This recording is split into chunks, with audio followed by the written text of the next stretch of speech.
Barrett Lewismill's men began to surround Brian, who was lying on the ground. Just before they could make a move, someone wearing a black hood appeared and asked them what they were doing.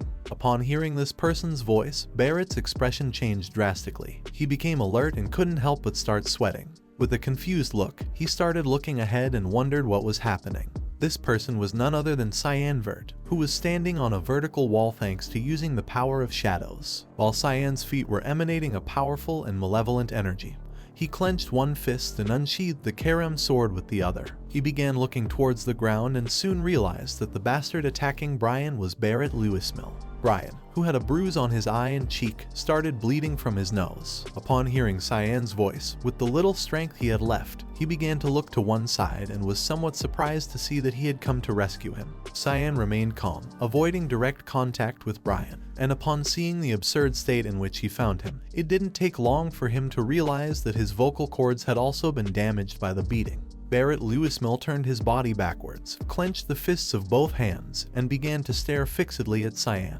Despite wearing a hood, he didn't take long to recognize him. He couldn't help but smile upon seeing that Cyan had come here on his own accord. He told him that he was going to skin him alive. Upon hearing this, Cyan's expression changed drastically. He started looking towards the ground and couldn't help but smile and feel excited. He responded to him saying that he would be eagerly waiting for that. Cyan decided it was time to stop chatting. He jumped and started running down the vertical wall. He used the 8th assassination technique called Wild Strike. He began moving his sword from side to side, with a serious look on his face as he stared at Barrett, preparing to attack. Seeing that Cyan was ready to strike, Barrett's men unsheathed their swords and prepared to counterattack. But just before they could even make a move, Cyan moved at an incredible speed, and in the blink of an eye, he decapitated one of the men and inflicted a deep cut on the other man's chest. Another man tried to attack by surprise, but Cyan had not let his guard down, so in an instant, he first cut the man's neck and then chopped his head into pieces. In the blink of an eye, Cyan unleashed powerful slashes from side to side, which hit Barrett's men's bodies, causing them to fly through the air. Then, Cyan landed on the ground near Barrett, while he was holding the dagger with one hand and supporting a knee on the floor. Barrett started covering his head and couldn't help but panic and wonder what was happening.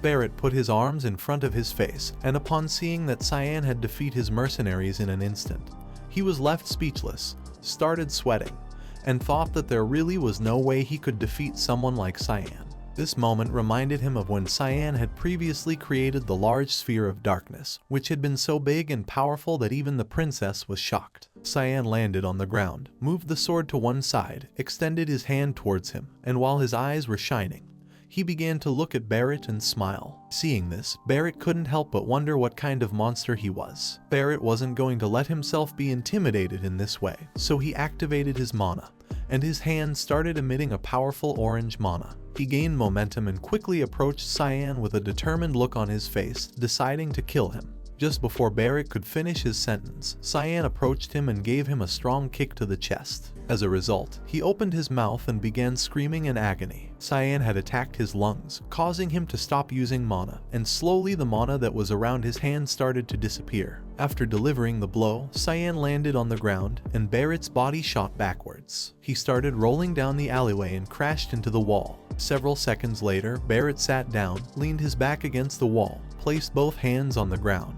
started looking at Cyan, clenched his teeth tightly, and couldn't help but wonder why he was so strong. Upon seeing this, Cyan didn't take long to come to the conclusion that this bastard hadn't changed at all. He began to approach him, extending his hand to the side, making the Karam sword disappear. Then, he started looking at the ground and asked him if it was fun for him to torment weaker people. Barrett turned his head to the side, and as Cyan slowly approached him, he simply remained silent. While sweat was dripping from his face, he began to look at him and with a smile asked what his business was in other people's hobbies and also if he was going to kill him for it. Barrett Lewismill was the eldest son of the Lewismill family, who could be considered the real authority figure in the Garam kingdom. In Cyan's past life, he was quite known for his troublesome behaviors. Physically assaulting others was the least terrible thing he had done. He also enjoyed burning small animals alive for his entertainment. But one day, Barrett committed an act that truly crossed the line. He murdered a female classmate. His excuse was that she was practicing magic. Obviously, no one believed this, and in the end there was an order from Mist to purify him, and the person in charge of it was Cyan. When Cyan infiltrated the mansion where Barrett stayed after his expulsion, his expression changed drastically. He couldn't help but feel disgust and contempt towards Barrett. Upon entering one of the rooms, Cyan saw the countless corpses of the servants that had been kept in the basement. He tortured Barrett, then tied his hands behind his back and sat him on a chair. Despite this, he continued smiling. After torturing him, Cyan was going to kill him in the most painful way he knew, and then he smiled at him, telling him that he should simply kill him instead of prolonging things. That face was still vivid in his mind. He started looking at Cyan and with a psychopathic smile told him that he was fine dying because he had had the fun he wanted to have. Back to the present, Cyan approached Barrett, started staring at him with a murderous look, and after thinking about it, he thought that killing him like that probably hadn't been the punishment he deserved since, as he himself had said, he had already had all his fun before dying. He lowered his head, started looking at Cyan and couldn't help but feel afraid and wonder what he was planning to do with him. Cyan remembered what this bastard had done to Leximus. He began to look at Barrett with a serious gaze and decided that only death was not enough to compensate for the amount of life he had taken away. He put his hand on his mouth, making him open it. Upon seeing this, he became alert and panicked at the same time. He started looking at Cyan's hand and wondered what he was planning to do now. While with one hand, he was holding his mouth, he extended the other to the side and invoked a sphere of darkness in the palm of his hand. He kneeled on the ground and sat next to Barrett, slowly bringing the sphere of darkness closer to his mouth. Barrett, who was sitting on the ground, placed both hands on it, started moving backwards, and with a fearful look, began to stare at the sphere of darkness and asked Cyan not to do that. He approached him and asked what he had said he was going to do to him. Upon hearing this, Barrett couldn't help but start sweating and panicking, while Cyan slowly brought the dark sphere closer to his mouth. With a serious look, he began to stare at him and asked if he believed he could avoid the consequences of doing something like that to him. He was a Lewis Mill, the most powerful family in the kingdom of Garam. Cyan grew tired of Barrett, grabbed him forcefully by the mouth, opened it wide, and without hesitation or second thought shoved the dark sphere into his mouth. While his body was surrounded by dark energy, he began to look Barrett in the eyes and asked him to stop talking so much. With a penetrating gaze, he told him that it was fine for him if he didn't like him. For him, he could move on and even dislike him. Barrett tried to spit out the dark sphere, but Cyan put his hand in front of his mouth and told him that he didn't give a shit about what he said behind his back. Slowly, the dark sphere began to explode inside Barrett's body. Upon seeing this, Cyan started smiling and told him that it would have been better for him not to have put his dirty hands on his subordinate. To him, Barrett was nothing more than a piece of trash, an excuse for a human being. Several seconds later, Cyan released Barrett's mouth. He swallowed the dark sphere completely, turned his head to one side, started sweating, clenched his teeth tightly, put his hands near his mouth, and began writhing in pain. A sphere of darkness began to explode and his body started emitting the same energy as the sphere. He leaned his back against the wall, grabbed his throat with both hands, and started screaming in agony. Cyan simply stood there silently, staring at him intently, enjoying every second. At that moment, someone wearing a black hood appeared on the roof of one of the houses near them. This person began to observe everything Cyan was doing. This person was Ashel's subordinate. He rested his knee on the railing, leaned his elbow on it, started looking down and couldn't help but clench his teeth tightly and feel furious since he had no idea that Cyan was hiding such powers. He decided to notify this immediately to young Master Ashel. While sweat was falling from his face, he brought his hand to his face, began to stare at it intently and thought that otherwise, it could interfere with his plans. While he was lost in his thoughts, Sarika approached him from behind. With one hand she covered his mouth and with the other she started pointing a knife at his neck. Upon realizing that he was the little obsessive stalker who had been following her disciple everywhere recently, she began to stare at him with a sinister look. He turned his head slightly to one side, and upon seeing this, he couldn't help but panic and think that it was all over. At the same time, Brian regained some strength and sat down, leaning his back against some wooden crates. While he was covering the wound on his arm with his hand, Cyan began to approach him. As his body trembled, he turned his head towards him and apologized to him as he had never thought they would attack him in such a large group. Cyan simply started looking at him with a confused look, and the only thing he thought was that Brian looked ugly with those bruises. He approached him, dropped his arms to the sides, started looking at the ground and asked him if he was sure that he was his subordinate,